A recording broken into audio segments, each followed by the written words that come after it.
بسم الله الرحمن الرحيم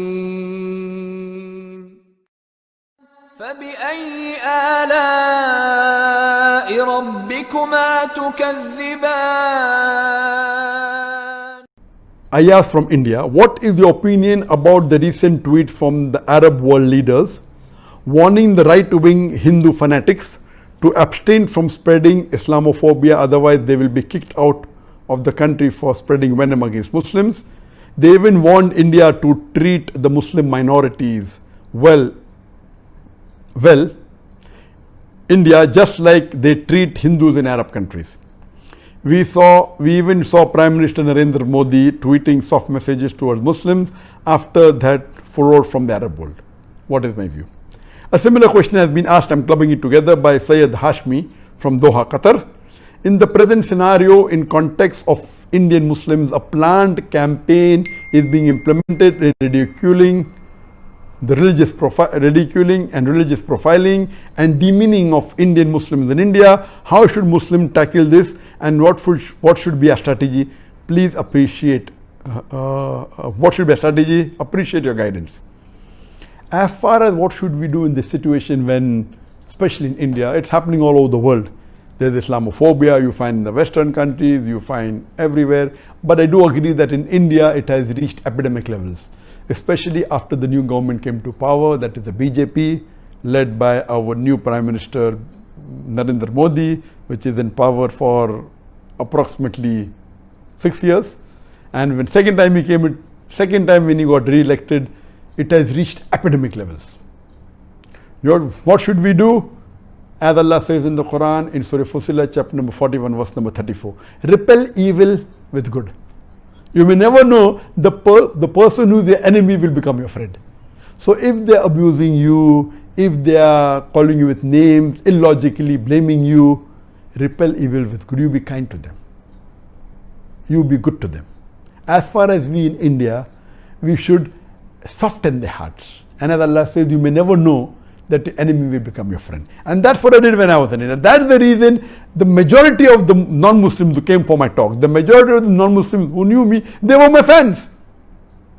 There were some non-Muslims who even came and touched my feet, which is not allowed in Islam. What are you doing? They said, no, you are Bhagavan ka avatar.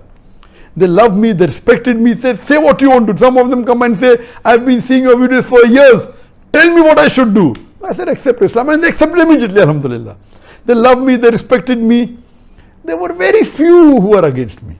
But since this new government came, they created a campaign against me, and they have given a feeling as though majority of the non-Muslims are against me. Even in Malaysia here, majority where I'm staying, majority of the non-Muslims, they love me. When I go to the shop, they give me free non-Muslims. They don't charge me. There are yet few who are politically inclined, like in India, who for the political vote bank, they criticize me.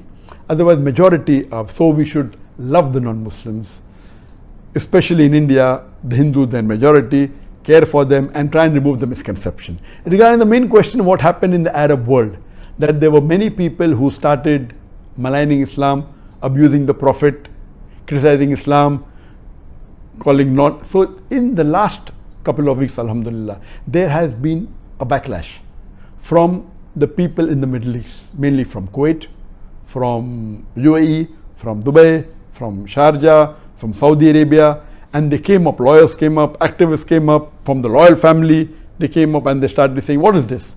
And we know that there are more than 10 million Indians living in the Middle East alone. More than 3 million in Saudi Arabia, close to 4 million in UAE and the other Gulf countries, and the major foreign exchange that comes in India is from the Middle East. And all the Muslim countries put together, more than 50%. From the Middle East alone, 55 billion every year. More than 1 billion a month from Saudi alone. More than 1 billion a month from UAE alone. And out of those people working in the Gulf countries, approximately 50% are Muslims, 50% are non-Muslims. The non-Muslims are on the higher post. Most of the Indian Muslims, they are on the lower post, few are on the higher post. The non-Muslims, most of them on the higher post, few on the lower post. And when I did a survey, when I was a resident earlier of Dubai, the top 100 Indians in the Middle East, the richest in the Forbes list, the top 100 richest Indians in the Gulf country, 80% were non-Muslims, 75% Hindus, and only 20% were Muslims. So when so much money that is coming in to India from the Muslim country, majority earned by the non-Muslim, that means they're living comfortably. I don't know of any single case in any of the Muslim countries or the Gulf country where a Hindu was forced to say Allahu Akbar, never. But here the Muslims are forced to say many things which are against Islam, like Jai Shri Ram, etc. So the backlash came, and there was a warning that if anyone is caught on the social media, the non-Muslims, most of them were Hindus from India belonging to, who are the supporters of the BJP. According to me, most of the Indians, the Hindus, they love Muslims. According to me, even today, there is a small percentage of Hindu, maybe before BJP came to power, maybe 5%, who are against Muslims, and maybe 15% were in favor, always supported, and 80% were neutral, but they had no problems with the Muslims. When the BJP came to power, the percentage increased. Now I believe maybe 15% in the first election, after election 10%. Now when they won the second election, maybe 15% against, hardcore against Muslims, the Hindus, and the percentage favoring now has reduced from 15, according to me, maybe 5%. Fear of backlash from the government, being arrested, and 80% are neutral and afraid to speak. We should convey the message, remove the misconception. This backlash that came from the Gulf country, it should have come long before, but better late than never, and I agree with it, that they gave them warning, and many of them were arrested, they were put in jails, many were sent back. How can you criticize the beloved Prophet, speak against the Quran, the country where you're staying, which is giving you bread and butter? They are not forcing you to say anything to do about Islam. You are living comfortably, you are not paying any income tax, you are sending most of your earnings back home. So I am very much positive.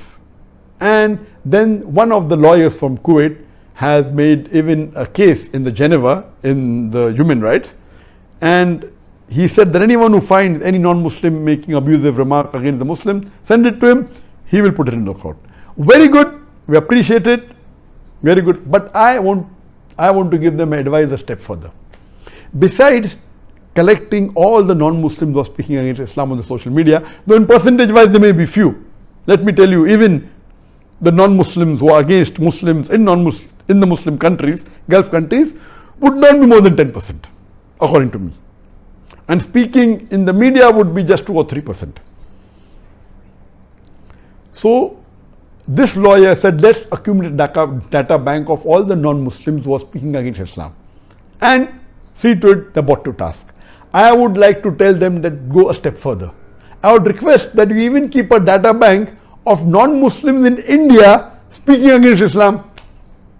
And those which are speaking are mainly the hardcore activists of the BJP government.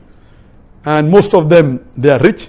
And let me tell you that most of the politicians of India, they have their money stored in UAE, in the Gulf country, most of them.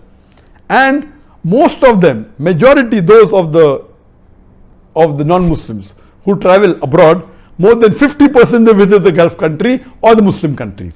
I would suggest to that Kuwait lawyer that even collect the data of all the negative remarks and abusive of all the non-Muslims in India and keep a data bank and store it into the computer.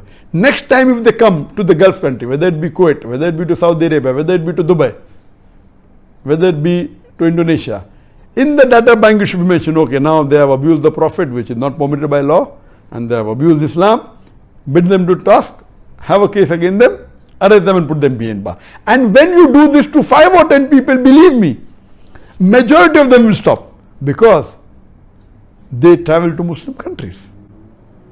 If not majority, at least 25% will stop. Make it public that we have a data bank, don't reveal the names. The moment they come, arrest them, take them to the court of law, give them punishment. Believe me, most of these people who are BJP bhakt, who are spreading venom against Islam, against the Muslim, they will get scared. And my last suggestion is, let the Muslim countries make a bloc. The major Muslim countries, whether it be Saudi Arabia or UAE, Indonesia, Malaysia, can be Nigeria, Qatar. Most of the oil that comes to India comes from Muslim countries.